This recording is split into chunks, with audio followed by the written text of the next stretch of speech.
안녕하세요. 안철호입니다. 자, 오늘 이 시간은 지난 시간에 이어서 운동의 기술, 속력, 속도로 한번 넘어가 보도록 하겠습니다.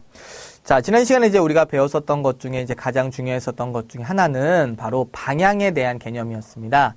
물리에서는 이러한 방향에 대한 표현이 굉장히 중요한데요. 방향을 가지고 있는 물리량인 벡터 물리량과 방향을 갖고 있지 않은 스칼라 물리량 이렇게 나눈다고 했었고, 이러한 방향을 표현했을 때 오른쪽, 왼쪽 이렇게 나타내기도 하지만 물리에서는 공통적인 약속으로서 바로 플러스와 마이너스와 같은 부호로서 나타낸다.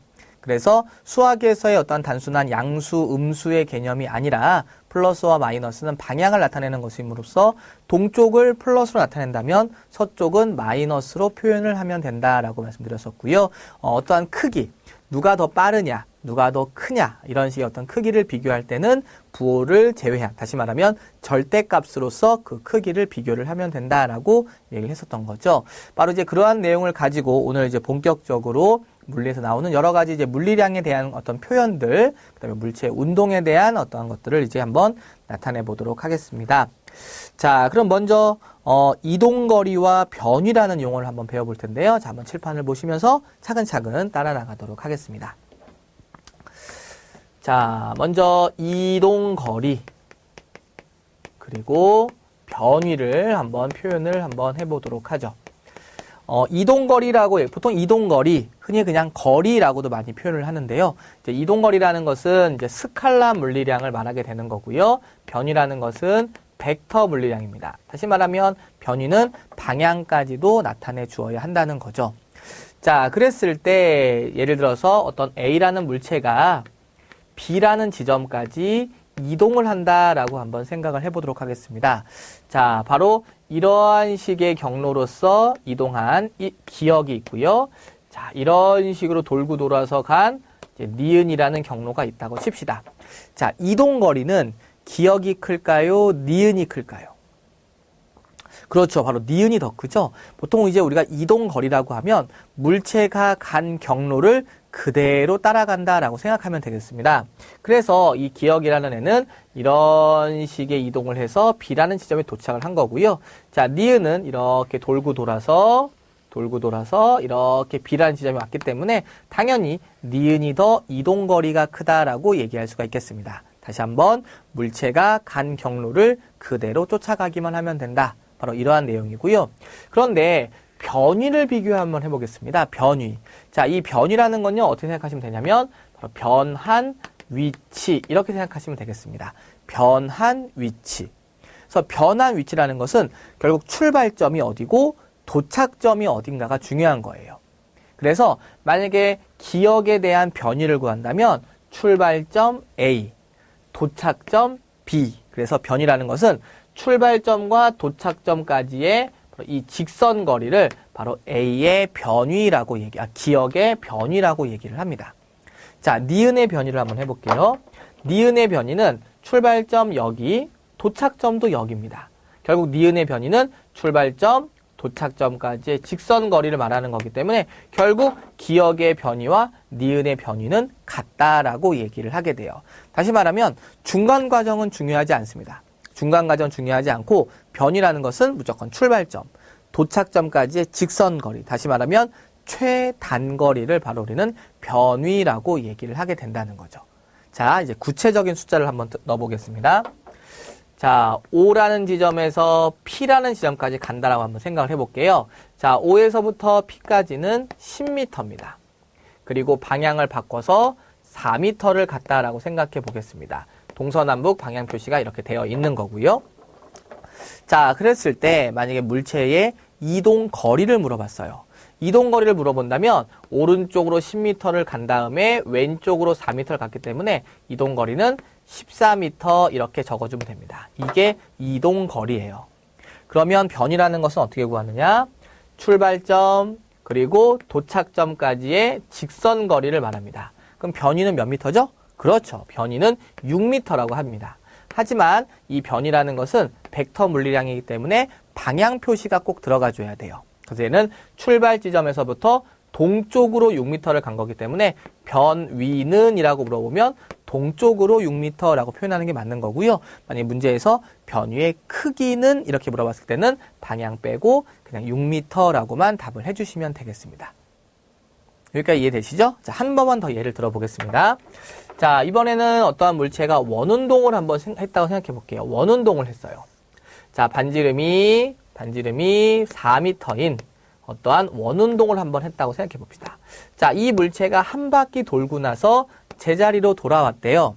그랬을 때 이 물체의 이동거리를 구해라 라고 한다면 원의 둘레를 구하면 되겠죠? 그러면 4파이 r 2파이 r이라고 해서 반지름의 값에다가 4를 대입하면 이동거리는 그냥 8파이, 이게 바로 이동거리가 되는 겁니다. 그러면 변위는 얼마냐라고 하면 출발점 그리고 도착점. 그럼 얘는 결국 한 바퀴를 삥 돌긴 했지만 출발점과 도착점까지의 그렇죠. 변한 위치가 없는 거죠. 이럴 거면 변위는 얼마다? 0 이렇게 대입을 해주시면 되겠습니다.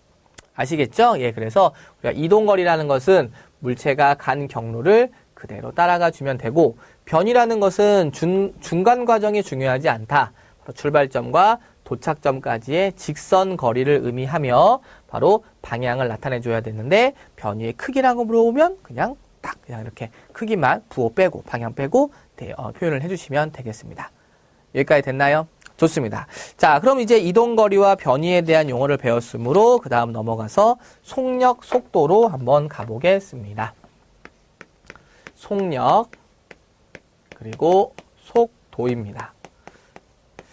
자, 속력, 속도. 그냥 막연하게 일반적인 사람들이라면 일반 사람들은 그냥 보통 속력과 속도를 그냥 똑같이 쓰죠. 예, 하지만 이 물리에서 속력과 속도는 분명히 다른 개념입니다. 속력은 우선 스칼라 물리량이죠.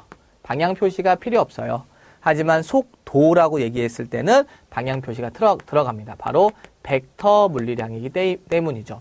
앞으로 이제 우리가 뒤에서 배우는 여러 가지 관계식들에서도 속력을 대입해야 되는 경우가 있고 속도를 대입해야 되는 경우가 있어요. 미리 말씀을 드리면 대표적으로 운동량을 구한다.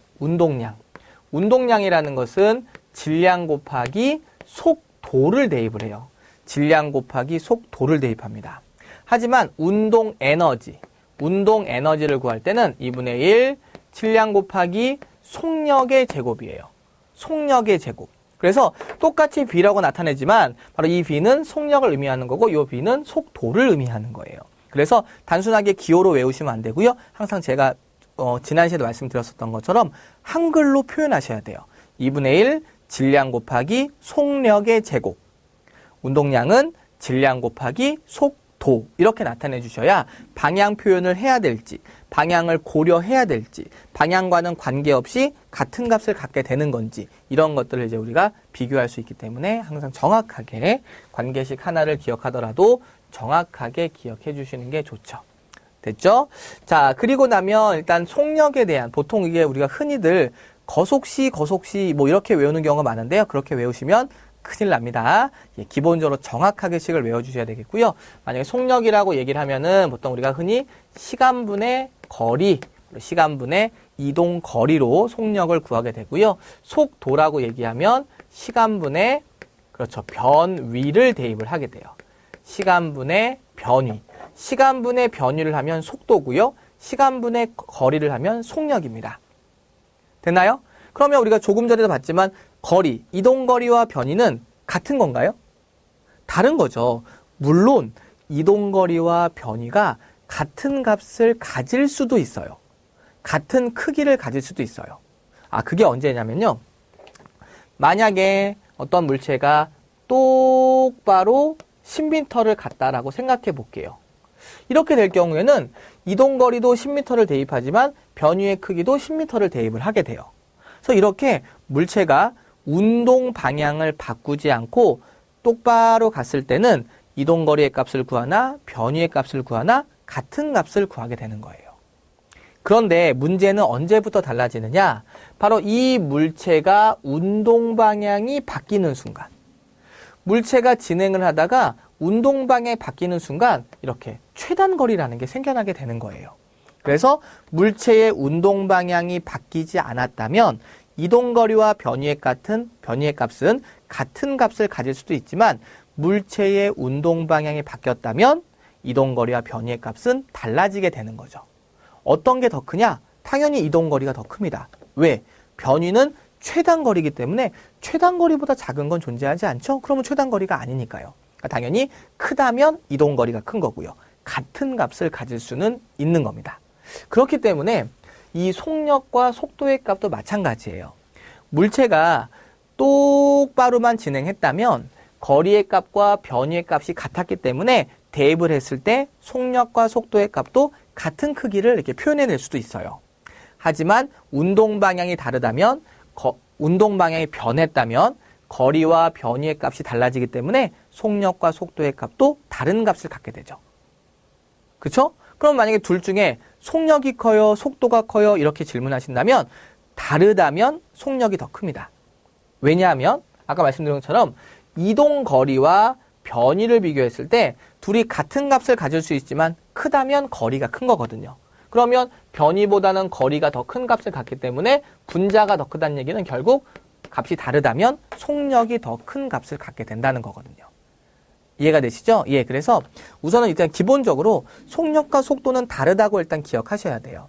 속력과 속도는 다른데 만약에 우연치 않게 거리와 변위의 값이 같다면 똑바로 간다니 사실 우연이죠. 우리가 어떻게 똑바로만 가겠어요. 그죠? 가다가 이렇게 방향이 틀어지는 건 당연한 얘기거든요. 그래서 우연치 않게 문제 조건에 물체가 똑바로 가게 되는 상황이라면 거리와 변위의 값이 같고 그럴 땐 속력과 속도의 값이 똑같게 대입할 수는 있겠지만 대부분의 문제에서는 운동 방향이 바뀔 거라는 거죠.